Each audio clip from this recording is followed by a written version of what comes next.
Cindy Sheehan soapbox.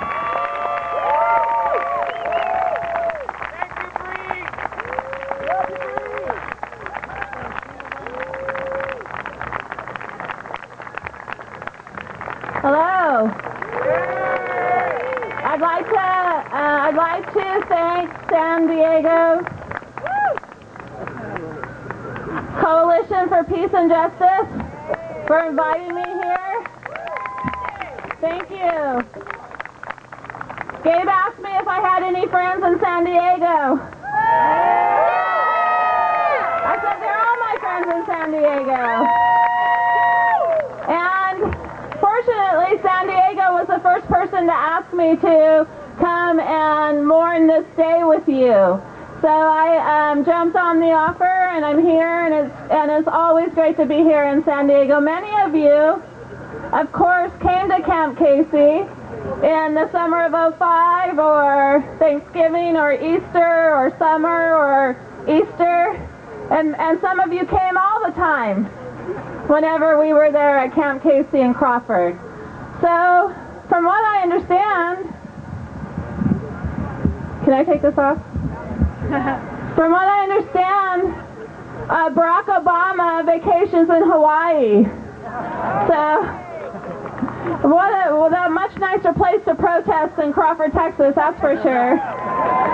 So why don't we find out when Barack Obama's going to go on vacation, and we'll just plan all to go to Oahu and say, you know what, Mr. President, these wars were not okay when George Bush was doing them, and they're not okay when Barack Obama is doing them either. You know what? He is president because many people thought he was going to be a peace president, and they did not listen to what he said.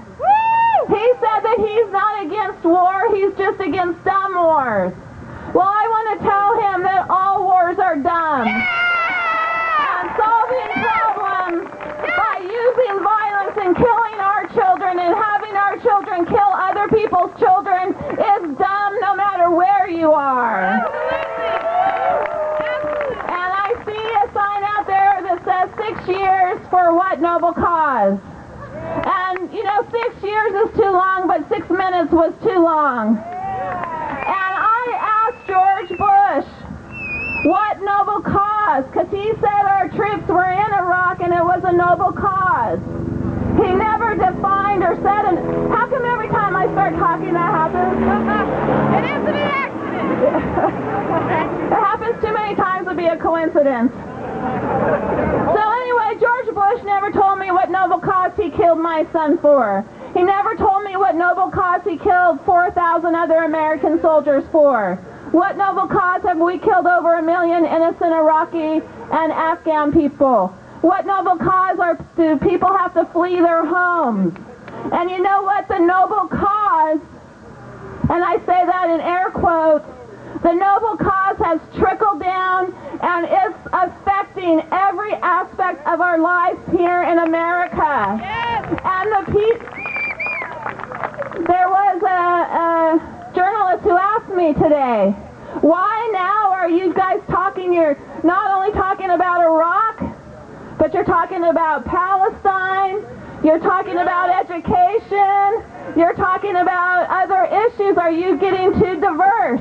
But you know what? Everything is connected. And if we don't understand that, we're connected with every person that's being killed in Iraq. Yes. When my son was killed, your son was killed. Yes. When the people of Iraq are being killed, they're our children and our brothers and sisters and our mothers and fathers and grandparents.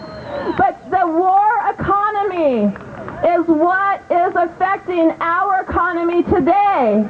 So like Bree said, if we don't stop spending billions of dollars, not just in Iraq and Afghanistan, but on the U.S. empire, if we don't stop the U.S. empire, we're not going to have education.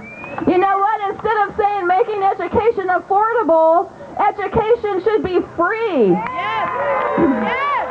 Instead of saying, let's make healthcare affordable, no, let's make healthcare free. Yes. And we do not yet live in a third world country country. It's abominable that we in the robbed class have to pay for the robber class mistakes. They can afford to send their children to college. They can afford the best health care while we're losing our jobs and losing our homes. Right. How much money of that millions of dollars that those idiots at AIG got, how much of that money could be used here in San Diego for social services? But the robber class does not exist to help the robbed class. They exist to rob us. And it's about time we stop letting them rob us. Our land, and they take our children to kill in wars. And until we stop it and say, you can't take anything from us anymore, they'll keep doing it. They're greedy and they're murderous. Yes. And we have to tell them, no, you're not going to take anything else from us. Yeah. And so you know what that takes? That takes organization. That takes organizing if you have to in your neighborhood.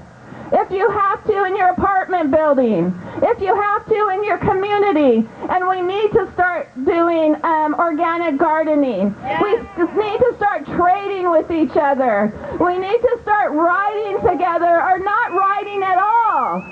How about if we just turn our TVs off and park our cars and say, we are not supporting you anymore. It doesn't support us, it harms us. So, this was just a long commercial for my new book.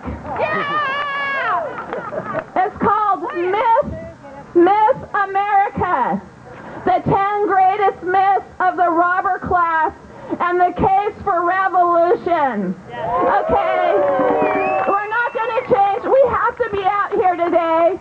And you have a bigger crowd than San Francisco had today. I heard from San Francisco. We have to be out here. But we also have to know that we're not going to change the robber class with marches.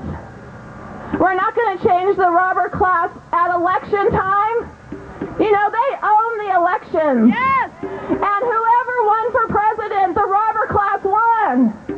Barack Obama got more money from Wall Street than McCain did. Yes. So, you know, Wall Street was like, yes, yes, our candidate won. But if McCain won, they'd be, yes, our candidate won.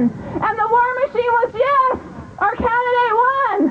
Absolutely. And some people in the robbed class still believe that Barack Obama was their candidate. No, he's the candidate of the robbers. Yes. So, our candidate's all lost. But we have to organize to step outside of their system.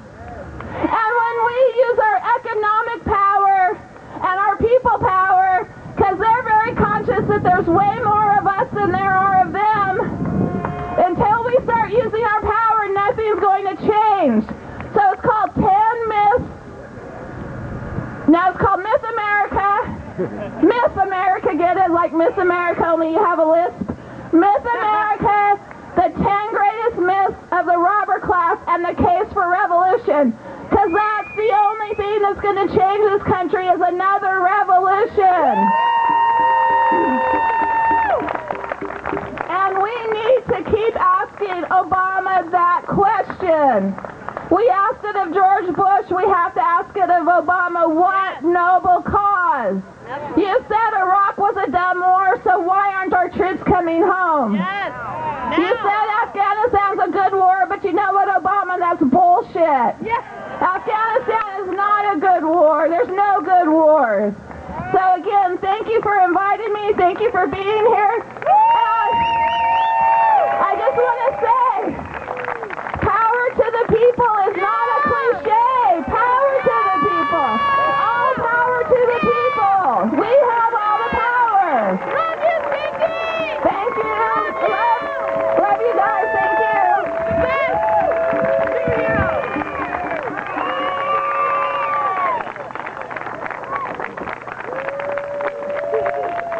Thank you, Cindy. You know, I first met Cindy some time ago when she came to San Diego for another event, back when we were trying to build support for a young sailor who had refused to get on his ship to take Marines to Iraq. And she came here to San Diego to support us then, and I'm so glad she came again today.